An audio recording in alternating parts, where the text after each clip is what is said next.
Hello everyone. Welcome to the very first YouTube video that I've ever shot thinking that I was going to do a YouTube video for a personal account. As you might be able to tell by the very first picture, as I started to take it, I felt very awkward doing it because I've never walked around kind of filming myself in a public location, which honestly I don't have a lot of shots in this video of myself because it's not pretty. Anyways, I'm in Toronto Airport here, and I'm getting ready to go off on a little bit of an adventure. I'll talk a little bit more about the adventure and why I decided to do it as I go on. But very quickly, like magic, as I walk to my airplane here, all of a sudden I'm in New York. And that was a nice early morning flight. My flight left at 6:20 a.m. and I was there by like 8 o'clock, just around 8 o'clock. I did get humor out of that Uber animals sign, FYI. I had to include it. For those that don't travel very often, I'm very carefree when I travel. I basically just flew into the airport in LaGuardia and basically went around, looked for a bus, found a bus, took the bus into the city, and I realized where I was on the bus, and I decided not to get out where the guy told me, and I got out in Harlem and walked over to Central Park because I had until 4 p.m. until I could check into my hotel, and I just brought a backpack, basically traveling extremely light, and it was great. I walked over to Central Park, then I started walking through, and you can see some absolutely beautiful sights here. Absolutely beautiful day to start my trip in New York. I can't believe how trusting this guy is. I just met him and he asked me to watch his stuff, including a Switch, as a Nintendo Switch, and his phone and all his belongings. So can't say that there's nobody trusting in New York. I didn't think I could walk in here at first as it's under restoration, but I remember the last time I was in New York that this was a really beautiful spot, so I thought I'd come have a peek.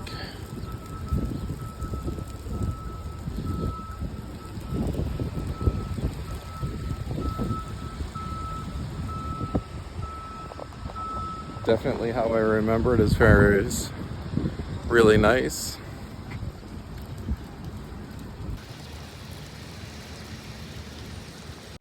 There's so many good parts to Central Park, and this is definitely a must-see spot. You gotta love the care and the effort and the details that they take in making Central Park a tourist attraction, but also a place where locals can actually feel like they have a little bit of nature at the same time. They do such a great job at making it a little bit for tourists, a little bit for locals. I'm sure locals try to stay away from it, but it is a great spot.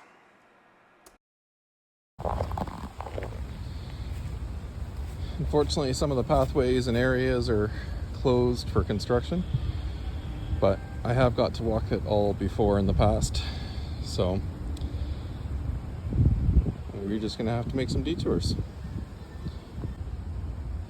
I was hoping, and I'm happy that there's a little bit of character still for the fall season, because I'm kind of coming a little bit late, but a little bit early to get the Christmas season, which is on my bucket list. I absolutely want to come to New York for Christmas at some point, see everything lit up.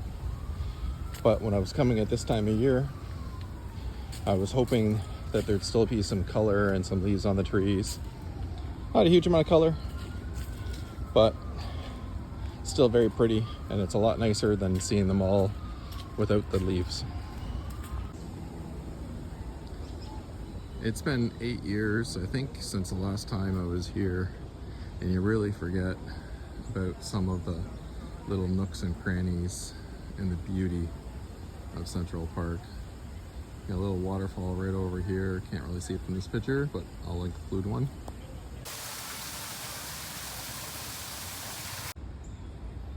You can actually hear the birds and chirping more than the construction, which is actually pretty nice.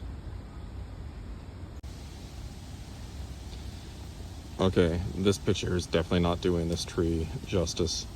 It's beautiful, it's huge. Again, just a cool little detail to the park here. It's so neat. Just some beautiful little spots here. Try not to bounce too much here. I do like some of these little tunnels underneath the bridges. They were one of my biggest takeaways the first time I walked down in New York in Central Park. There's a little hidden tunnels.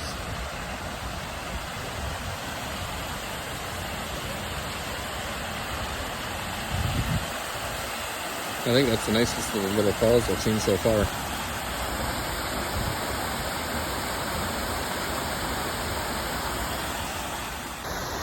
Again, this is one of my first attempts to do an actual YouTube video where I planned on taking some of the footage that I was gonna take and put it into a video. And I did realize every once in a while I should probably show myself, but again, it's a scary sight, so probably not as much as I should do to make these videos captive.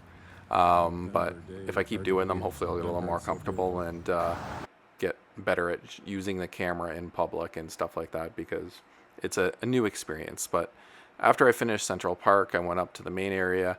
I did forget a couple of things on my trip, like, you know, a memory card for the other camera I had, so that's why I've used my phone for so much video up until this point. I did go get a memory card, and then I was able to use the other camera. And also the charger I brought for my phone didn't actually work in the battery packs I brought as a backup, so I had to run up and pay tourist prices to get some things I had at home because I forgot. So I'm definitely an amateur at this whole YouTube video thing, but I definitely enjoyed the walk, and I had to get into the M&M store. One of my friends made me go here on a trip in the past, and now every time I go to New York, I just want to go to the M&M store, as well as like the Disney store, which I do later. Bad influences of some of my friends by showing me all of these places. I actually like going with some different people at different times, because you do go to places that I had never gone before. But I got a kick out of the M&M store. I also like M&M, so kind of goes hand in hand. Definitely added some of those Christmas ornaments to my tree.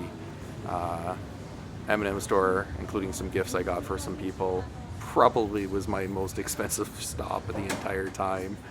I actually came back 2 more times because they had a really neat novelty area where you could take someone's image and put it on an M&M, and I did that for some family members and a friend, and I tried to come back another night to do one more that I wanted to add to it, and it was so insanely busy that I'm like, nope, forget it, I'm out. But we get to the evening, I've checked into my hotel, and now it's time for the reason I came to New York. So I looked at how long it would take me to take a subway to where I was going and how long it would take me to walk, and I decided I didn't want to miss the New York experience, so I decided to walk an hour to get to where I needed to get to, just because I didn't want to miss the sights and the sounds, because you don't come to places like this that often. So I walked an hour, and it was great. I did stop off at this gentleman here, and he made me a fantastic dinner. I enjoyed it quite a bit. I actually want to say this was possibly my favorite meal of the entire time. Anyhow, as I carried on and made my way down, got to see some sights and sounds. I was happy, as I mentioned, bucket list item, see New York City at Christmas time. So Macy's obviously lit up as an iconic scene. Some of the little parks, some of the little things are already decorated. And even over the 3 days I was there, you could see a little more Christmas popping up. The first day I was there, the Disney store, which I mentioned, was actually fully closed, and you couldn't go in there, which right away I'm like, they're setting up Christmas. So I made sure to go there before I left. I can't remember the park that I'm coming up on, the name of it at least. But it was a really neat spot, and apparently a lot of artistic people go there and hang out, and you'll see groups of people doing some poetry and some other artists and some just other people that are hanging out there. Apparently it was close to like one of the universities or something, I can't remember exactly. Um, at first when I was walking through it, I definitely was taken by how many people were hanging out there and just having a good time. And by looking at the water fountain and just the atmosphere there, you can understand why it's such a hot spot for youth to hang out. Well, I finally made it to my destination, La Passion Rouge, which I found out the next day. This is a very popular spot historically in New York for musicians to come and play and hang out. And I will say it had a great atmosphere. It won't come across as much in the video on my little cell phone, but I will say the atmosphere was absolutely fantastic. Once it filled up, it was incredible. When I was living in Austin, Texas, Willie was 1 mile up the street off of Fitzhugh Road, man. And this little guy used to come over and hang out with my little guy, and so I got to meet Willie Nelson. So I figured that was better than Ed Sullivan or Elvis Presley.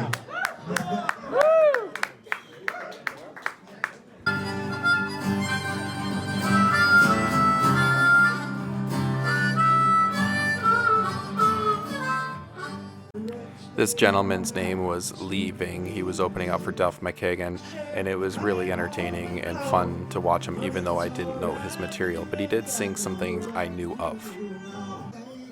I love that old liquor store would be out of the king. Boy, that's one important thing that they just had not talked about. One thing would be in heaven, living you had to do. One thing you find out really fast about Lee is he loves his beer. Almost all of his songs were love songs to beer. He definitely has a thing. I'm just a shooting some hot suds, but there's a bum at the bubbly brew, don't know. I'm a rebel man.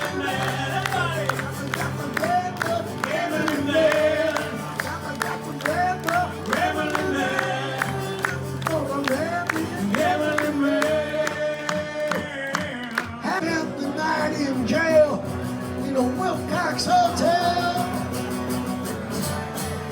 and I don't care about you. I don't care about you. This song was easy for me to go along with because Guns N' Roses had covered it many years ago on the Spaghetti Incident, and I'm sure Lee might have been the inspiration for them to cover that, even though I know it was sung prior to Lee.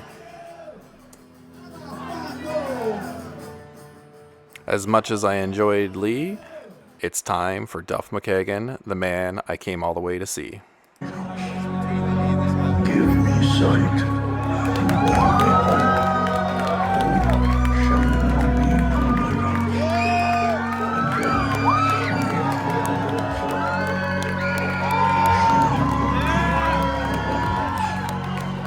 and heal this weary soul.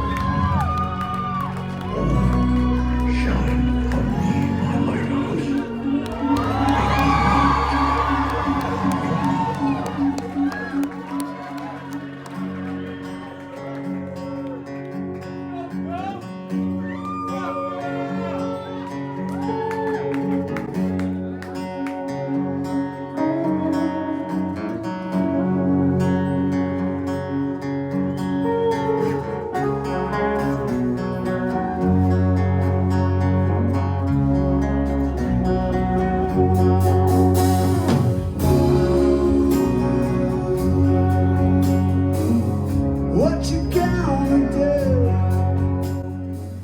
Definitely is. This is a learning experience for me, and I know you can't play too much of the actual music full blast, otherwise you'll get flagged by YouTube. But I'm not really worried about getting demonetized like most YouTubers, because there's not going to be enough people watching this to be demonetized.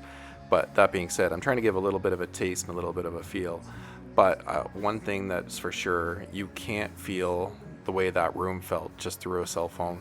The moment the door opened on the side, you could feel Duff's presence.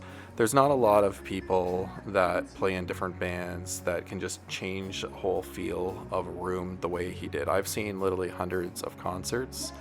And for those of you who don't know, Duff is the bassist for Guns N' Roses. Guns N' Roses is my longest running favorite band ever since I was a teenager. And I've basically seen everyone from Slash solo, Slash with Miles Kennedy, Slash with the Blues Balls, which is his blues band. I've seen Axl with his solo Guns N' Roses. I've seen Axl play for AC/DC. Duff is probably the third head of the original Guns N' Roses members that are left. I've never actually been able to see him play live, and it was just coincidence that a week and a half before this happened, I just decided to look it up and see if he was playing. And I found out that he was playing both in New York and Boston, which were doable for me. And shockingly, New York was just way cheaper to go to than Boston was.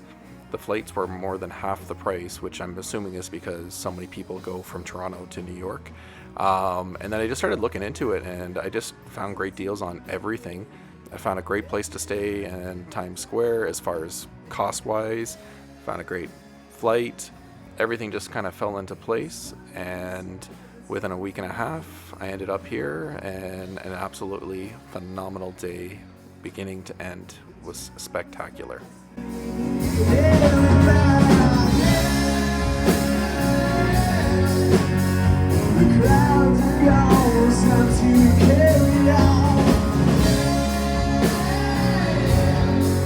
It's time for forgiveness, I think we've truly missed till now.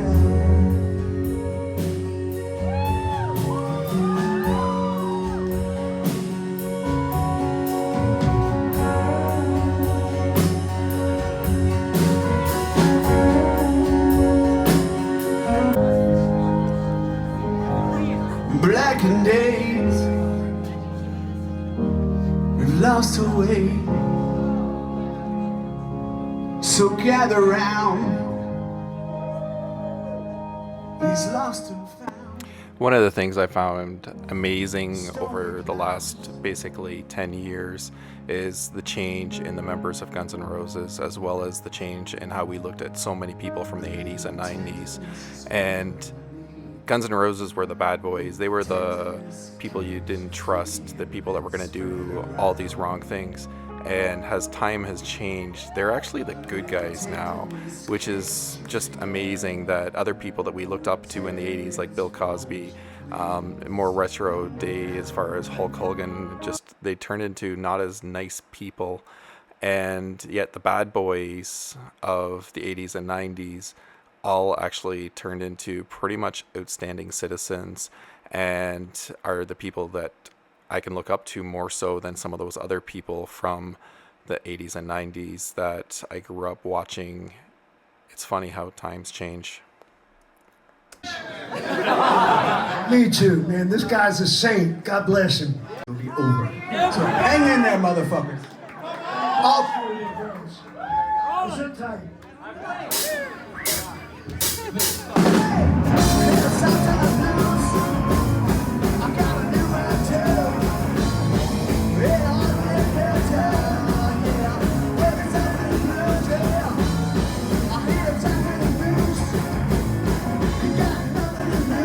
Just kind of adding to the Duff's a really good guy.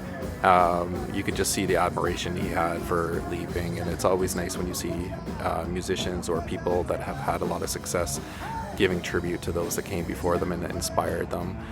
As well as Duff actually gave a really nice shout out to his wife. I knew from listening to some Sirius XM shows that Duff had done. There was a Mother's Day one in particular that he had done with his wife, and I had known some different little bit of background story, and I knew how loyal and what a good man he was towards his wife and how much he appreciated her. And he actually took the time in the middle of the concert just to give her a huge shout out.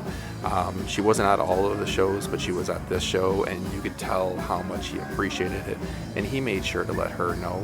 And it's really nice to see someone in that stature really expressing himself and showing gratitude, where a lot of people, when they get that famous, that big, they just take people for granted and don't appreciate the little things. And you could really see those little things, as well as some of those shows that I had listened to, especially the Mother's Day one. She had actually taught me a little bit about Guns N' Roses that I didn't know, and one of the things that she had kind of pointed out is how they always ended with Paradise City, and they just continue to play until they basically feel like stopping, so they don't actually stop at the same time. And one of the things I started watching every time I saw Guns N' Roses after that was how much the guys played off of each other, and you could see them paying attention to the individuals and the people that were playing the music around them. And one of the things throughout this concert, I could really see Duff really tuned into different musicians that were playing. There's certain times I could tell like he was paying a little more attention to, say, the bassist, to the guitar player, the drummer, but you could just tell how in tune he was to every member of it. And to me, as someone that's non-musical, that is just an incredible skill that someone is able to do, and to be able to perform, sing, play guitar, and yet still know 100% what's going on with every single member of the band. I thought that was incredible.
One of the things I was looking forward to the most was to actually hear this song.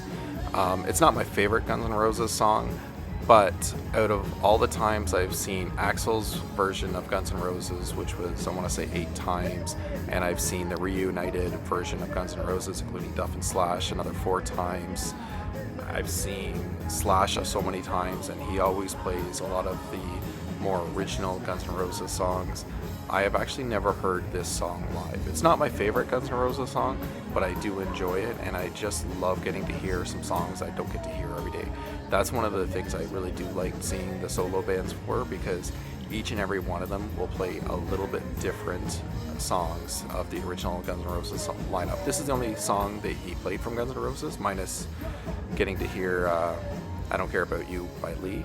But that being said, it's just great. I love Duff's music. Duff's music is absolutely fantastic. I had a great time with that.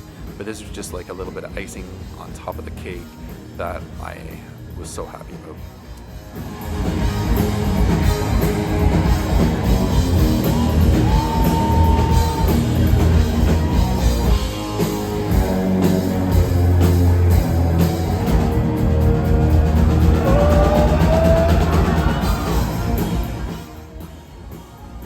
As much as I'm a huge Guns N' Roses fan, I'm really big into Duff's music as well. I have all of his albums. I definitely noticed I was definitely not his biggest fan. Like, everyone around me literally had him as their phone saver on their phone, which definitely made me think that they were bigger fans than I am, because I do not have him on my cell phone as a cover. But The energy was just spectacular. Again, it doesn't come through on the phone, but that was probably up there with my absolute favorite concerts I've ever been to in my life, just because of the energy, the feel, everything in that room was spectacular. I saw Slash and the Blues Balls earlier this year, and between those two concerts were my absolute favorite concerts of the year, and I saw a lot of good ones. I saw some really emotional, kind of heartstrings bands from like the 90s and 2000s this year that I hadn't seen in a long time and just really enjoyed, but yet these two were my absolute favorite shows of the entire year. You know you are. You're bringing down your And just like that, after getting up at 3 a.m. in the morning to fly to New York to see Duff Mckagan, it was over. And I was still pumped. And my plan was, after walking in Central Park all day, walking Times Square, just walking all over, and then walking an hour back to see the concert and see Duff, I was going to take the subway back. But I was so pumped and just had such a great time, I decided that I was going to walk that hour back. And it was quite fun. And that was a great way to finish day one.